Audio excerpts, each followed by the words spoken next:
Oi, gente, Roberto Rilo Bíscaro aqui. Em um período relativamente curto, de 4 anos, entre 2019 e 2023, um dos núcleos da família Murdaugh se desintegrou, né, com assassinatos, condenação à prisão perpétua, escândalos financeiros. Era uma família muito influente em uma cidadezinha lá na Carolina do Sul, nos Estados Unidos, porque foi uma sucessão de advogados, né, uma dinastia, pode-se dizer, que uma parte dela acabou em escândalo pesado, considerando-se que a condenação, né, de prisão do Alex lá foi em 2023, e eu estou gravando esse vídeo em novembro de 2025, 2 anos, né? O que já tem de material sobre esse crime da vida real, dá para fazer um mini canal. Só aqui em canal, né?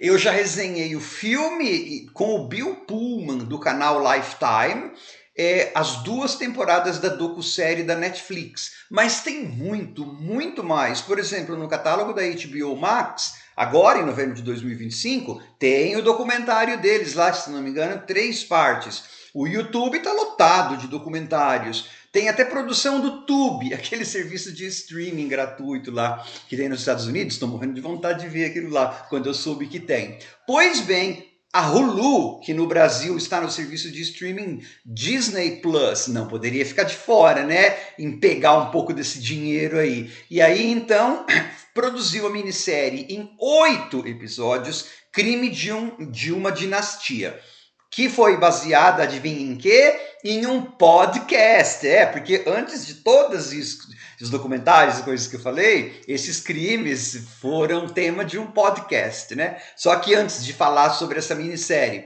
que escalou o Jason Clarke, um ator australiano, né, para interpretar o Alex Murdaugh, eu gostaria de convidá-los a se inscreverem no canal Robertando, curtir os vídeos, compartilhá-los, agradeço bastante. O Jason Clarke tá muito bom, né? Ele sumiu no papel, assim, com a maquiagem, toda aquela coisa. Ele engordou para fazer o papel, na vida real mesmo, em entrevista. E ele tem que fazer um sotaque bem sulista. Às vezes, né, parece aquele frangolino lá, personagem.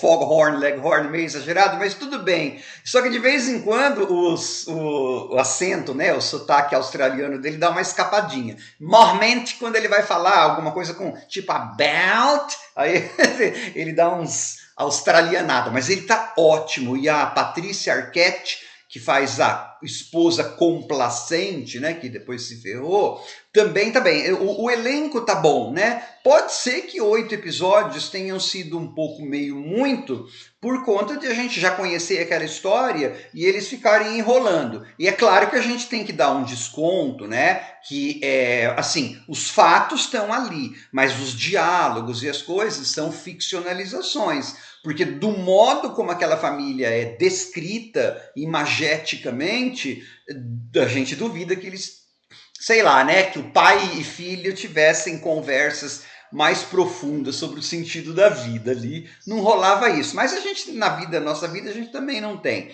É uma ficcionalização, né? A história, para quem talvez ainda não conheça, é assim, uma família super poderosa e super... Eles usam muito, né, para descrever essa família, aquele arquétipo, estereótipo do charme sulista. Então, o Alex, né, o patriarcazinho, porque tem um patriarcazão, né?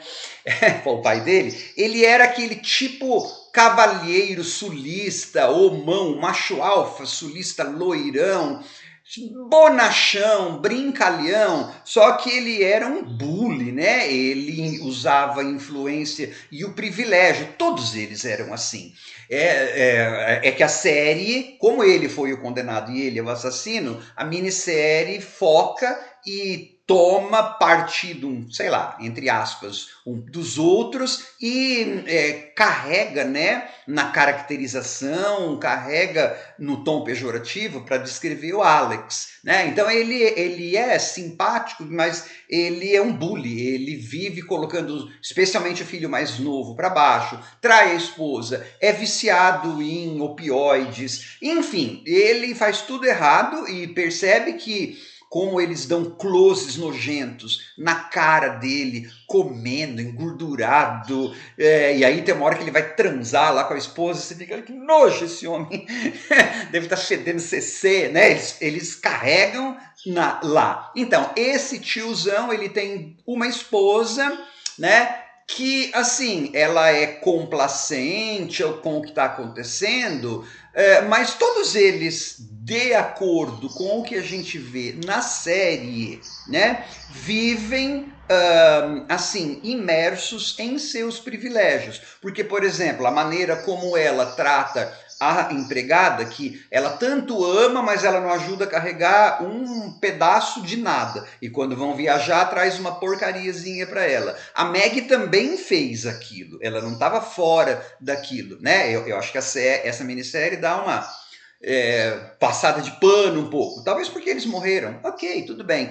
E tem um filho mais novo que em 2019 ele dá o gatilho, o start, né? Começa todo esse processo.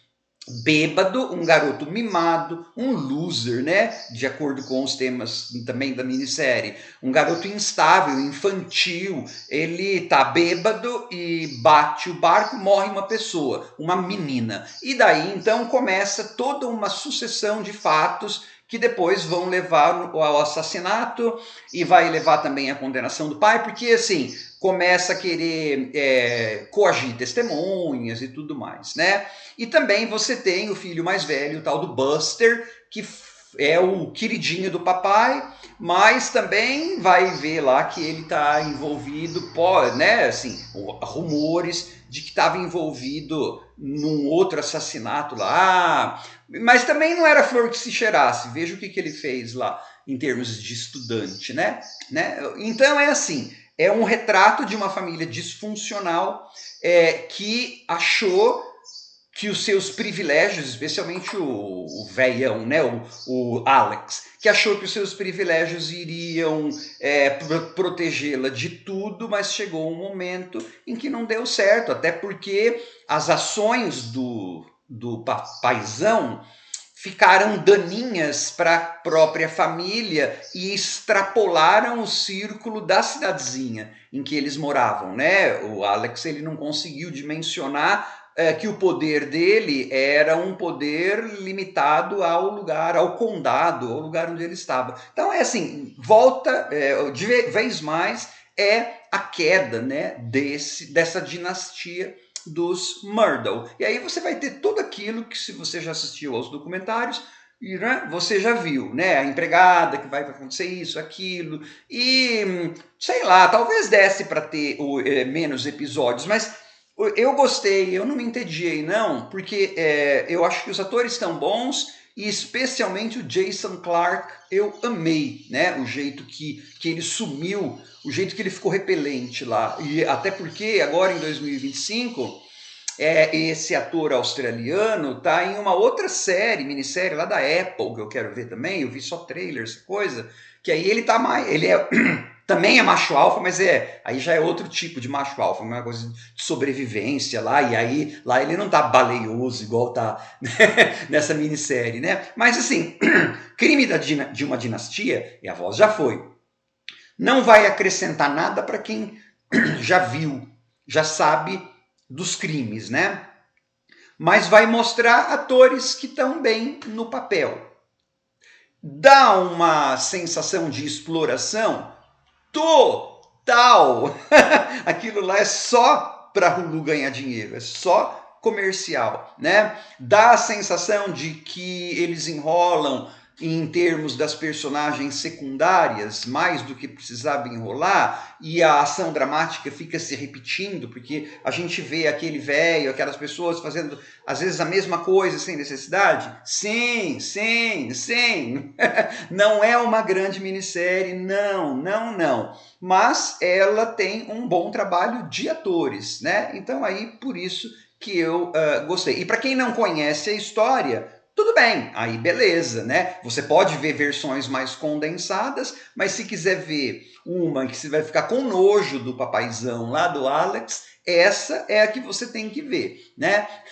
Porque eu vi a do Bill Pullman, ele só tá muito velho para ser né? E tá bem doidão de opioide. Mas nessa da Hulu, como eu falei, ele dá nojo. Sabe aquele velho suado? Disgusting, né? E eles fazem muito como que essa família gostava de armas, né? Como que todo o tempo vivendo com aquelas roupas de exército, né? Existe toda uma coisa de imagem e das atividades que eles fazem que vão mostrando, né? Por que talvez que aquelas pessoas agiam da forma que elas agiam. O cara estava sob mega pressão, né? Então ele ia ser desmascarado em todo o seu charme sulista. Para ganhar um pouco de tempo, certo, matou mulher e filho. Eita, clãzinho do inferno, hein? Tchau.